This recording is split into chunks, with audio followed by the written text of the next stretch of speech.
Sir 2024 elections తర్వాత YCP ఓటమి కారణం ఆ రోజు మీరు చెప్పారు సార్ అప్పుడు ఏంటో. మళ్ళీ ఆ తర్వాత ఇప్పుడు బొత్స సత్యనారాయణ గారు మాట్లాడడం ఈవీఎం మార్చడం వల్లే మేము ఓడిపోయాము అనే మాటలు మళ్ళీ ఇప్పుడు ఎందుకు మాట్లాడుతున్నారు? ఒకసారి దాని గురించి మాట్లాడండి మీరు. అంటే 2024 ఎన్నికల ఫలితాల ఎమ్మటే మొట్టమొదటిగా ఈ ఈవీఎంల ట్యాంపరింగ్ వల్ల జగన్మోహన్ రెడ్డి ఓడిపోయాడని మాట్లాడింది నేనే. అప్పుడే చెప్పారు మీరు? అప్పుడే చెప్పాను. ఈ రోజున పరకాల ప్రభాకర్ గారు మాట్లాడుతున్నారు, ఉండవల్లి అరుణ్ కుమార్ గారు మాట్లాడుతున్నారు, బొత్స సత్యనారాయణ గారు మాట్లాడుతున్నారు. ఎన్నికల ఫలితాలు వచ్చిన 5వ రోజున నేను జగన్మోహన్ రెడ్డి గారిని కలవటం జరిగింది.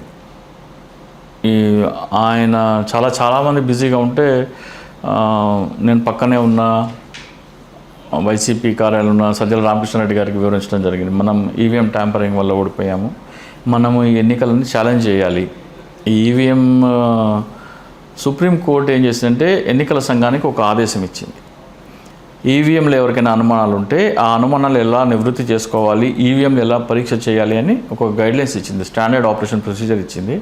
అది 1 జూన్ 2024 ఎస్ఓపి రిలీజ్ అయింది. సుప్రీంకోర్టు ఇచ్చిన ఆదేశాలకి అనుగుణంగా ఎస్ఓపి ఇవ్వాల్సిన ఎన్నికల సంఘం ఈవీఎం ట్యాంపరింగ్ చేసేందుకు ఎవరైతే అవకతవకలున్నాయో అది పట్టుకునేందుకు రూపొందించాల్సిన ఎస్ఓపిని ఈవీఎం ట్యాంపరింగ్ చేసే వాళ్ళని తప్పించడం కోసం చేశారు. ఓకే, ఈ అంశాల మీద మనం ఛాలెంజ్ చేయొచ్చు అని చెప్తే, లేదండి మేము అన్నీ చదివాము, అంత సవ్యంగానే ఉంది, దాంట్లో ఏం తప్పులు లేవు అని ఎస్ఆర్కే గారు అనటం జరిగింది. నేను జగన్మోహన్ రెడ్డి గారి ఓటమిని అంగీకరించడానికి సిద్ధంగా లేను. 2024 ఎన్నికల్లో జగన్మోహన్ రెడ్డి గారు ఓడిపోయారు అని అంగీకరించడానికి నేను ఎట్టి పరిస్థితుల్లో రెడీగా లేను. కాబట్టి ఈవీఎం ట్యాంపరింగ్ జరిగింది అని రుజువు చేయాలి. కాబట్టి ఎన్నికల సంఘం సుప్రీంకోర్టు ఆదేశాలను ఉల్లంఘిస్తూ ఎస్ఓపి రూపొందించింది అని అది నిరూపించాలి, చట్టసభల్లో నిరూపించాలి. కాబట్టి ఎలాగో వైసీపీ వాళ్ళు దాన్ని ఛాలెంజ్ చేయడానికి సిద్ధంగా లేరు. కాబట్టి హర్యానాలో ఎన్నికలు జరిగితే హర్యానా ఓడిపోయిన కాంగ్రెస్ అభ్యర్థుల దగ్గరికి వెళ్ళి ఈ విధంగా ఈవీఎం ట్యాంపరింగ్ జరుగుతుంది, సుప్రీంకోర్టు చెప్పింది ఒకటి, ఎన్నికల సంఘం చేస్తుంది ఒకటి, పూర్తిగా భిన్నంగా ఉంది. సుప్రీంకోర్టు ఏం చెప్పింది, ఎవరైనా సరే ఈవీఎం ట్యాంపరింగ్ చేస్తే వాళ్ళని ఎలా పట్టుకోవాలి, ఆ దొంగల్ని ఎలా పట్టుకోవాలి అనే గైడ్లైన్స్ రూపొందించమంటే ఎన్నికల సంఘం ఏం చేసిందంటే ఎవరైనా ఈవీఎం ట్యాంపరింగ్ చేస్తే ఆ ట్యాంపరింగ్ చేసిన దొంగల్ని ఎలా తప్పించాలి, వాళ్ళు ఇరుక్కోకుండా ఎలా చూడాలి అని ఎస్ఓపి రూపొందించింది. ఆ కొత్త ఎస్ఓపీస్ ఏంటి? 1/6/2024 ఒక ఎస్ఓపిని రద్దు చేస్తూ 17/6/2025 ఇంకో ఎస్ఓపి ఇచ్చింది ఎన్నికల సంఘం. ఈ 9 అభ్యంతరాలు సవరించకుండా దాంట్లో కొన్ని 4 మాత్రమే సవరించి 5 యథాతథంగా ఉంచి మళ్ళీ ఇచ్చింది. ఓకే, కొత్త ఎస్ఓపి ఇస్తున్నారంటే వీళ్ళందరూ ఏమనుకున్నారు, అవన్నీ సరి చేస్తున్నారు అనుకున్నారు, నమ్మారు. కానీ ఎన్నికల సంఘం కుట్రపూరితంగా ఏం చేసిందంటే, దాంట్లో అతిపెద్ద కుట్ర ఏంటంటే సుప్రీంకోర్టు ఏం చెప్పిందంటే మైక్రో కంట్రోలర్ల పరీక్ష చేయమని చెప్పింది. మైక్రో కంట్రోలర్ పరీక్షకు అది ఫస్ట్ ఎస్ఓపిలో లేదు, దాన్ని ఛాలెంజ్ చేస్తే సెకండ్ ఎస్ఓపిలో మైక్రో కంట్రోలర్ పరీక్ష పెట్టకుండా సెల్ఫ్ డయాగ్నోస్టిక్ టెస్ట్ అని పెట్టింది. ఓకే, మైక్రో కంట్రోలర్ పరీక్ష ఏంటంటే నువ్వు ఎవరికి బటన్ నొక్కావో వాళ్ళకే ఓటు వెళ్తుందా లేదా చెక్ చేయమనే టెస్ట్. అది పెట్టకుండా సెల్ఫ్ డయాగ్నోస్టిక్ టెస్ట్ అంటే ఈవీఎంలో 3 పార్ట్స్ ఉంటాయి, control unit, ballot unit, VVPAT. ఈ 3కి కనెక్షన్లు ఇస్తారు. 3 కనెక్షన్లు సవ్యంగా కనెక్ట్ అయినాయి అని చేసేది సెల్ఫ్ డయాగ్నోస్టిక్ టెస్ట్.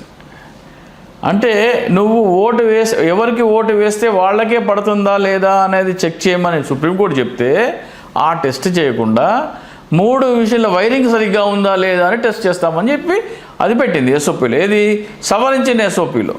అంటే ఎన్నికల సంఘం ఎంత కుట్ర చేస్తుందో దీన్ని బట్టి అర్థమవుతుంది.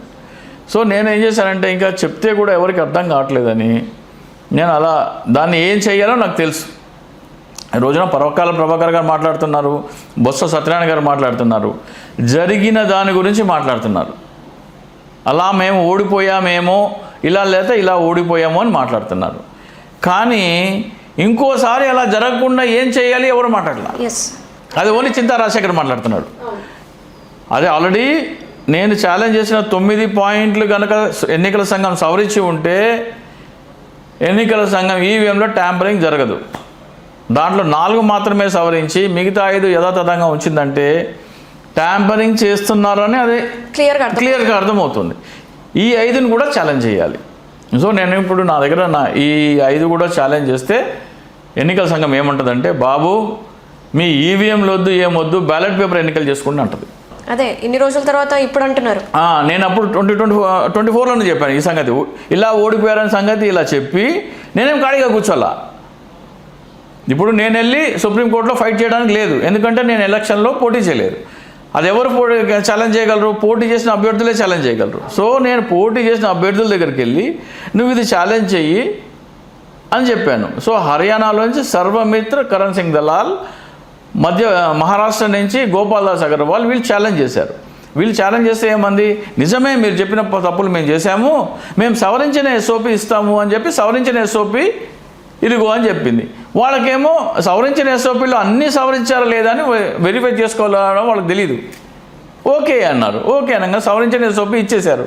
ఇక పైన జరిగే ఎన్నికలకి సవరించిన ఎస్ఓపిని ఇచ్చారు. కానీ దాంట్లో కూడా లొసుగులు పెట్టింది ఎన్నికల సంఘం. ఆ లొసుగులు ఏంటో చింతా రాజశేఖర్కే తెలుసు. ఇంకా సెకండ్ మెయిన్ థింగ్ ఏంటంటే, మీరు అర్ధరాత్రి 3 గంటల వరకు ఓటింగ్ వేశారు. పరకాల ప్రభాకర్ గారు మాట్లాడుతున్నారు, అరే బాబు పోయినసారి ఎన్నికల్లో మోసం చేశారు, ఇక పైన దాన్ని ఎలా ఆపుతావు? ఏమైనా పరిష్కారం ఉందా? ఇప్పుడు సొల్యూషన్ ఏంటి సార్, మీరు చెప్పండి.